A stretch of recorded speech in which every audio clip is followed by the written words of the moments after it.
it feels very, very strong.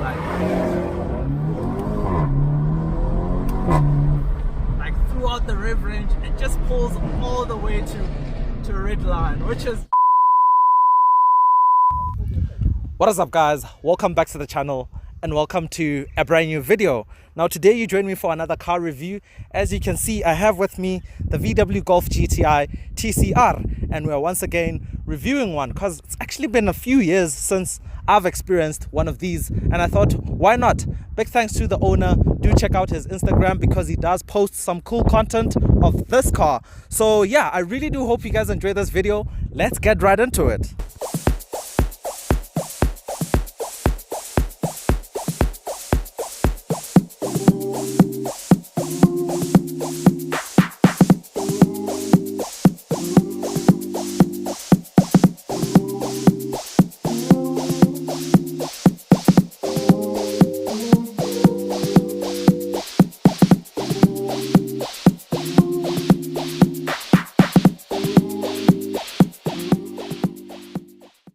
So let's get into the video. Now please do excuse the wind because it is extremely windy today, and also I do have a bunch of friends. As you can see in the background, there are a couple of cars. We're just hanging around, but I'll still do my best to make this video as high quality as possible. Now the Golf GTI TCR, what is it? Now the TCR name actually stands for Touring Car Racing. It's a division of car racing that VW participates in, and there's an actual race car that they push in that department or motorsport, and this car is heavily based on that. Well, somewhat to an extent. The name is, at least. Now there are some touches on the TCR that help distinguish it from the standard Mark 7.5 Golf GTI. Up front, it's actually quite subtle. You can't really tell the difference from this to a standard Golf GTI 7.5, but there is an addition of a little lip spoiler, which is quite subtle. You'll have to have a very keen eye to be able to see it. This car does have some personal touches from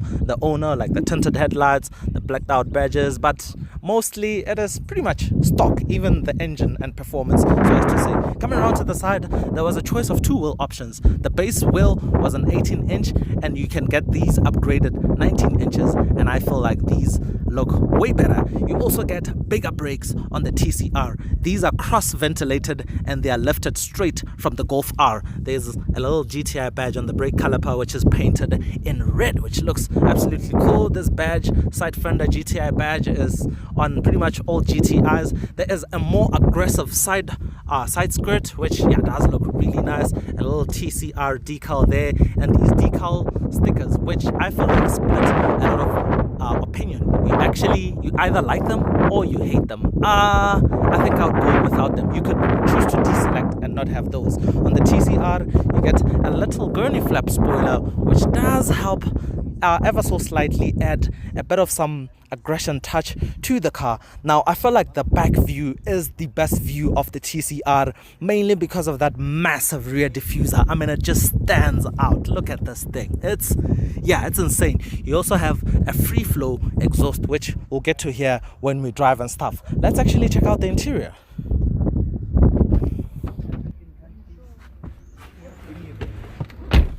Okay, so the TCR interior, we'll start with the unique touches. You get a fully leather wrapped perforated steering wheel with a red center mark, some red stitching. You get some red stripes on the seat belts, which look absolutely cool. And you have unique seats. Well, the material is unique, mainly cloth, a unique pattern, some red striping, and you get Alcantara on the outside area, which does look pretty cool. Other than that, it's pretty much familiar as in a standard Golf 7.5 GTI. Well, there's an Alcantara wrapped gear lever, some red stripes on the top of the gear lever.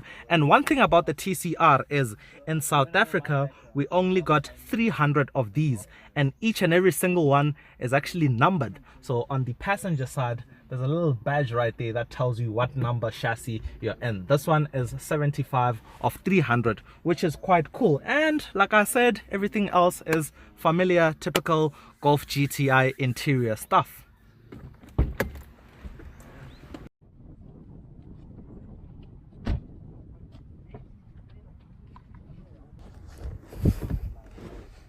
Okay, so back seat. I'm not going to waste any time. Now back here, what I like is you still get the nice trims like in the front, like this unique pattern with the red stripes, the same materials, and you also still get the red stripes on the rear seat belts, which is quite cool. Now legroom, knee room, as you can see, a Golf is a very practical car. Also headroom, plentiful. Let's check out the boot space.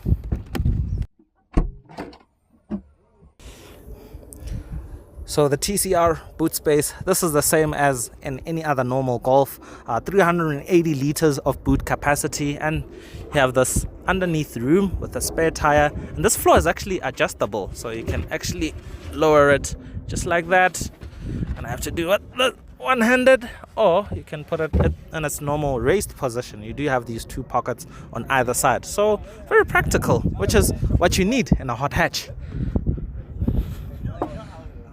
Okay, so let's talk value. Now, these first hit our market around 2020, and brand new, they were going for like 720,000 rands. At the moment, they fluctuate anywhere from 580,000 rands for high mileage cars, all the way up to around 680 to 700 for low mileage cars, if you can find any, because most of them right now have like 50, 60, 40,000 kilometers by chance. But yeah, a lot of them are pretty high mileage right now, but these are still pretty good value if you ask me, at least. Now let's talk about all the engine technicalities.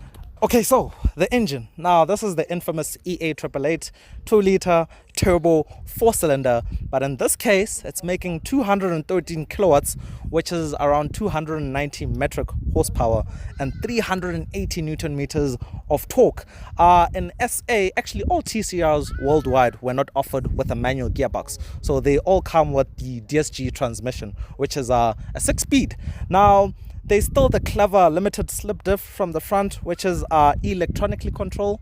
It's a mechanical diff. And one interesting thing is this is actually the engine setup in the Golf R, just slightly detuned. So this is quite a potent machine. Now, the rest of the technicalities I feel like we'll get into while we're driving. With that being said, let's actually experience how this thing drives. So guys, you joined me inside the Golf GTI TCR, and the cool thing is I actually have a bunch of friends and other cool cars behind me, so you might hear some funny noises going on behind. I have no idea if they'll come across on video, but we're focusing on this. Now, the TCR driving wise, it feels quite familiar from, well, to the standard 7.5 GTI, your club sports. It's a familiar place to be in. It's a familiar sitting position. It's a familiar engine, since it's the same engine that's used in all the other GTIs and R models. But what I love about this engine is it feels very, very strong. Like throughout the rev range, it just pulls all the way to red line, which is just insane.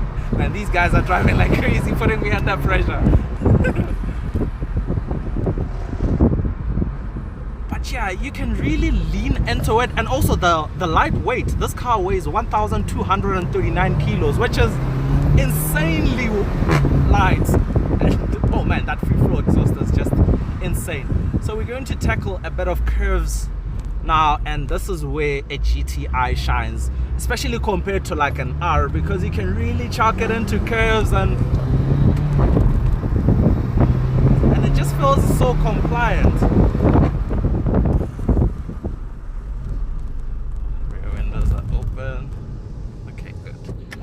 Okay, now with the wind noise out the way, what was I saying? So curves, you can really lean into it, you can really go hard on it, and it's just confidence inspiring, really. Ooh, a bunch of taxis. It's a bit busy this side. It feels very familiar to like the Club Sport. They are a similar type of thing, a more hardcore, track-oriented GTI. But this has actually a lot more performance. Ooh. Oh man, it's really quick. It's really, really quick. And the thing about the Club Sport is it only has the overboost function. So most of the time it's only making 195 kilowatts. This is making 213 kilowatts all the way. None of that overboost funny business. All the way, you get full power. Oh man, that exhaust, it's just insane. And people actually do get out of the way when you're driving this, which is quite nice to see. Oh man, this is so lovely because the whole chassis feels so composed. You can really lean into the steering wheel, and it's just a well-balanced overall chassis and car in general. And also there's quite an abundant amount of power.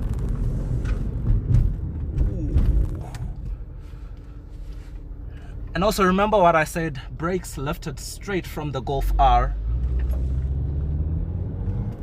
And with the combination of this car's lightweight, they make for a very potent combination, so as to say. The bigger brakes, the lightweight, it just stops so well. And the funny thing is, I'm actually not going hard on the brakes because, yeah, I don't want to finish the owner's brakes in any way. I know they can survive, but it's just a nice gesture.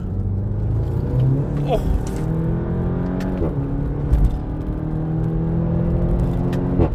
Ah, that exhaust is just insane. And when you do need to stop, it does stop.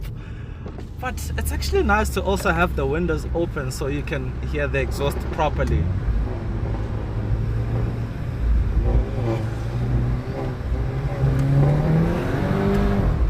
Oh man, remember the TCR is mainly built as a track car, so hence you get like the cross ventilated brakes and all, so you can really go hard on track without like finishing your brakes, and it can properly deal with it. But yeah, I feel like if I continue, I'll just keep on driving forever. So this is how I'll conclude it. For this for this amount of value, you actually do have so many options, from the 7.5R Club Sports, if you want to include that, i30Ns as well.